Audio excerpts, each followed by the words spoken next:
Here's a mistake I watch retirees make that costs them tens of thousands of dollars. They've got a pension, they've got Social Security, and they treat them like the same thing. Two checks that show up every month, they look identical, so they flip them both on the day they retire and they never think about it again. A pension and Social Security might look nearly identical, but under the hood, they are significantly different. The things that your Social Security does really well, your pension might struggle with, and vice versa. And when you add a portfolio to the mix, almost any size portfolio, those differences turn into one of the biggest opportunities of your entire retirement. Because once you understand how these two benefits are different, you stop simply collecting your benefits and you start optimizing them. A lot of retirees are leaving a lot of money on the table, but by the end of this video, you won't be one of them. If you're new to the channel, my name is Benjamin Brandt. I've been a retirement planner for almost 20 years, and my goal is to help make your retirement even better. Now, for two things that look strikingly similar at first glance, your Social Security and your pension, they are very radically different, and today we're going to cover 6 primary differences. 1, how each benefit accounts for inflation. 2, the timing of your benefit and who is actually in control of when you turn it on.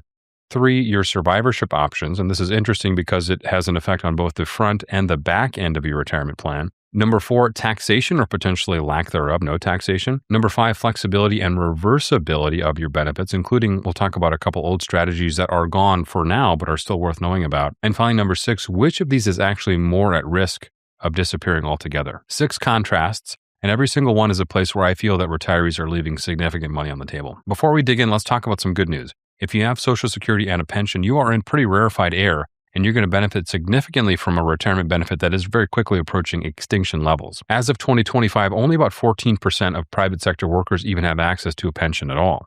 Compare that to government work, where about 86% of state and local workers still have access to a pension. If we average those together across the board, it's about 24% of all workers have access to a pension and Social Security. And here's how fast these benefits are disappearing. Pensions actually used to have more people in them than 401ks all the way up until 1984.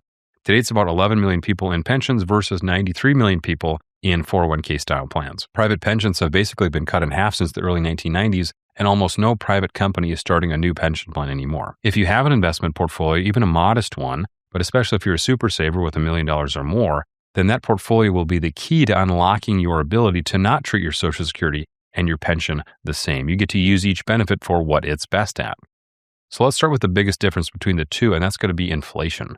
Most pensions are fixed. Whatever your first check is, that's going to be your check for life, and it basically never grows. Social Security does the opposite. It gets a cost of living raise almost every year, and those raises compound. So for over a long retirement, those two benefits move really in completely opposite directions. So let me show you some examples with some rough numbers. Of course, your numbers are going to be different, and you'll want to model those for yourself. So picture a retiree with $3,000 a month coming from their pension and $3,000 coming from Social Security. Right now, if they turn on your benefits at 62, that's going to feel like even money, 2 identical checks. But watch what happens over time. So let's look at route A. You turn on both benefits at 62. The Social Security side keeps up with inflation. So at age 80, it still feels like that same $3,000 in today's money. But of course, your pension doesn't move. At a 3% inflation, that fixed pension only buys about $2,400 worth of stuff at age 70. By age 80, we're down to about $1,750 in today's dollar value.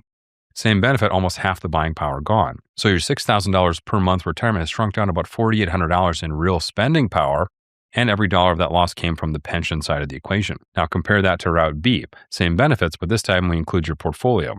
So you claim your pension and let that be the foundation of your retirement income. And then in addition to that, you pull from your portfolio for a few years and you let your Social Security then defer potentially all the way until age 70. Now that Social Security benefit's not $3,000 anymore. Grown out to age 70 and adjusted for inflation, it's worth more like $5,300 in today's money. And that holds inflation protection from there. So the pension still erodes the same way that it did before, but now the big half of your income is the half that grows. So your real spending power at age 80 lands somewhere around $7,000 per month instead of $4,800. And that's the massive difference. Same pension, same Social Security. The only thing that we changed is we used your portfolio to optimize both benefits. And here's what makes this a savvy move for a super saver. To pull off route B, you lean on your portfolio for about $3,000 a month for 8 years. Around $290,000 then to bridge that gap until age 70. Well, if you've got $1 million plus portfolio, that can absorb that sort of a withdrawal without breaking a sweat.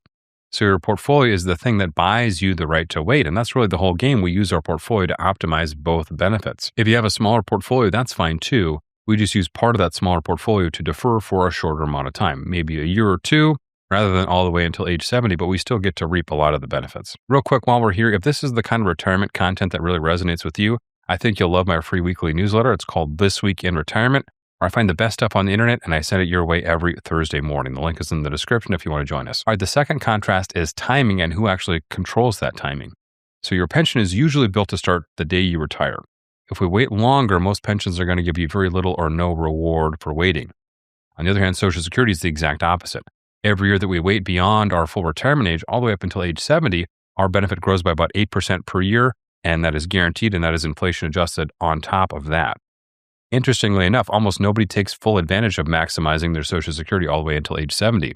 According to the SSA Master Beneficiary Records and research tracked by the AARP, about 8.6% of men and 9.5% of women actually wait until 70 to maximize their benefit. So why is it that more people don't wait? Because waiting is worth so much more? Well, I think it's because people feel that they just can't afford to. They need that income now. And that's exactly why your portfolio changes the math. If you've got savings to lean on, well, then you can't afford to wait.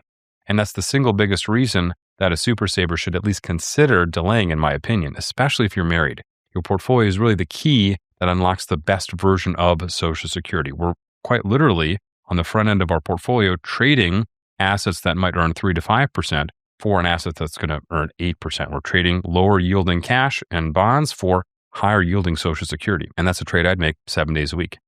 The third contrast between your pension and Social Security is your survivorship options. And this is the one that works on both the front end and back end of your retirement. So we'll start with the front end, your pension election. When you retire, your pension company hands you a form, and it's one of the biggest choices that you'll make in your retirement, and it's your survivorship option. On one end, you can take the single life option that's going to provide you with the highest monthly benefit. But the catch is, of course, when you die, it stops. It stops completely, whether you die 20 years in or 2 years in or 2 days in. On the other hand, on the other end of the spectrum, you can take your joint and survivor option. A 100% survivor option is probably the most common, and that keeps paying as long as either you or your spouse is alive. And that is the safest choice, but it's the lowest monthly benefit. In fact, I ran this calculation for a soon-to-be retired couple earlier today, and the difference between the single life benefit and the 100% joint and survivor benefit was 30% reduction. And I find that to be a fairly consistent reduction, kind of in that 20 to 30% range. Now, some people take that higher single life benefit and they hedge the risk in a different way. Maybe they buy life insurance. Maybe they lean on their portfolio to make up the difference if something happens. Maybe they save a bit of their pension each month and invest the difference. Really, this is a question about how much risk you're able to tolerate. But I found that a lot of retirees just aren't comfortable with that survivor risk. And remember, this is a permanent decision that we're making. Once we sign, that's pretty much going to be it. And it's not always a clean choice. In fact, I sat down with a retiree recently where we didn't even have a 100% survivor option on the table to choose from. The best they could do was a 75% election, meaning they'll lose 25% of their monthly benefit after the death of the first spouse. So we had to plan around that. Now, luckily, I work with super savers, so we had a portfolio, and that gave us a lot more flexibility. And that was the front end of our retirement. Moving on to the back end, and that's really where Social Security shines. Social Security has a survivor feature that our pension simply can't touch. When one spouse passes away, the bigger of the two checks stays. So whoever dies first, the survivor keeps the larger benefit for really the rest of their life, fully inflation protected. So we lose the smaller of the two benefits, we keep the bigger benefit. So think about what that means. If you're the higher earner, you delay your Social Security until 70, you're not just growing your own benefit, you're also building the income floor that your spouse is going to live on should you pass away first. If your spouse is younger than you are, well, in theory, they could collect the supersized benefit for another 20 or 30 or 40 years, even if you don't make it that long. So delaying isn't just about yourself and your own benefits. It might be the most powerful thing we can do for our spouse. Now, of course, this doesn't mean that everybody should max out every survivorship option, right? And your situation is unique to you. We've got to think about your health and your spouse's age and your goals. Everybody's goals are going to be different. And really, that's the whole point, right? Your plan is going to look different from your neighbor's, even if you've got the exact same pension and the same Social Security and the same portfolio, because your goals are different. That's why we call it personal finance, not everybody finance. Now, the fourth contrast is taxes. And this one's pretty straightforward, but it matters a lot. Your pension is going to be fully taxable. Every single dollar counts as ordinary income. Social Security, on the other hand, is quite a bit different. At most, it's 85% taxable.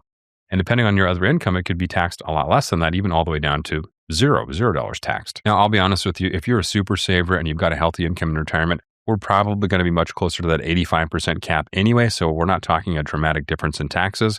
But I think the piece that's worth holding on to is no matter how high your income is, we always get at least 15% of our Social Security tax-free.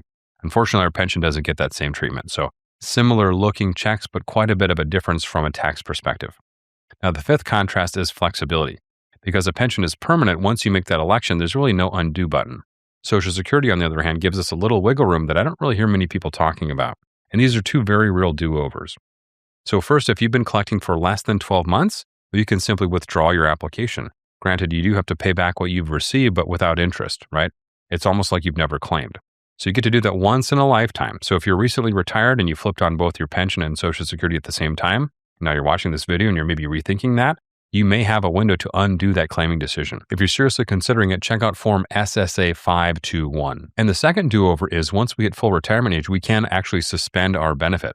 And we don't even pay anything back. It just pauses our benefits. So our benefits pause and we start growing at 8% per year with those delayed retirement credits all the way potentially until age 70. Now, I should point out, if you do suspend your benefits, you're also suspending any benefits that are connected to that benefit, including payments to your spouse or to your children. Now, here's the fun part. Social Security used to have some even wilder strategies. We had file and suspend, and that's where a couple could collect on one spouse's record while the other check kept growing. So basically, I would file for my benefits at full retirement age, which would open up the spousal benefits for my wife, and then I would suspend my benefits and keep them growing, and she would collect half of my benefits. Well, unfortunately, that left us in 2016. And before that, there's an even bolder strategy where we could claim early, let's say at 62, and we could either spend or invest that money for 8 years and then pay it all back with zero interest and refile for our now bigger benefit age 70. Basically an interest-free loan from the government, but unfortunately they took that from us back in 2010. I actually taught a Social Security class at our local college for about a decade, and these old rules would come up consistently. Somebody would remember an article that they read in, let's say, Kiplinger's or Wall Street Journal many years ago about some strategy, and they thought, am I losing my mind because I can't find any current information about that strategy? And I'd have to tell them, no, you're not crazy. That was a real strategy, and they just took it away from us. Now, as fun as those old rules are, moving on to the sixth contrast between our pension and Social Security is one that I think many of you are the most worried about, because both of those benefits are guaranteed. Guaranteed meaning we know that they're very safe, but they're guaranteed by different things. Your private pension leans on one company, plus it's usually federally backstopped by something called the PBGC, the Pension Benefit Guarantee Corporation. Social Security leans on a dedicated payroll tax. Money coming in from everybody working is what fills the Social Security coffers, right? I bring that up because I get the comment all the time, Ben, Social Security is going to go broke. I'm going to grab my benefit as early as I possibly can. Now, I do understand that fear, but I really want you to be clear on how this actually works. Because of that dedicated payroll tax, Social Security just can't go to zero. As long as new funding comes in every pay cycle, money goes out. People are working, money comes in, money goes out to our retirees. So even in the worst case scenario that people worry about, the shortfall of Social Security is really only about 20% of your top line cut. Now, those are real numbers, and that's a real problem for Congress to solve, but it's a very different thing than your benefits are going to stop completely. And honestly, a big cut for Social Security, I think, is extremely unlikely for a very simple reason.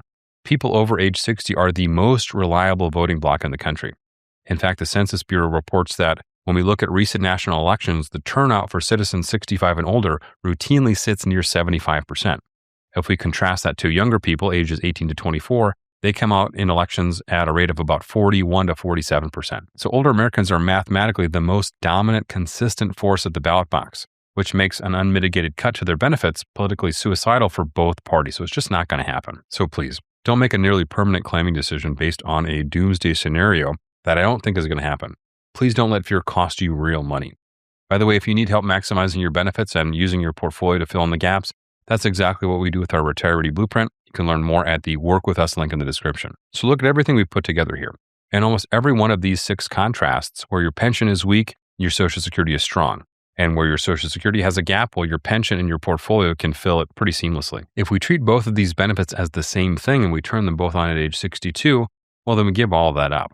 But if we've got a portfolio to lean on, especially the portfolio of a super saver, well, then we get to coordinate them, right? We get to bridge the gap with our investments.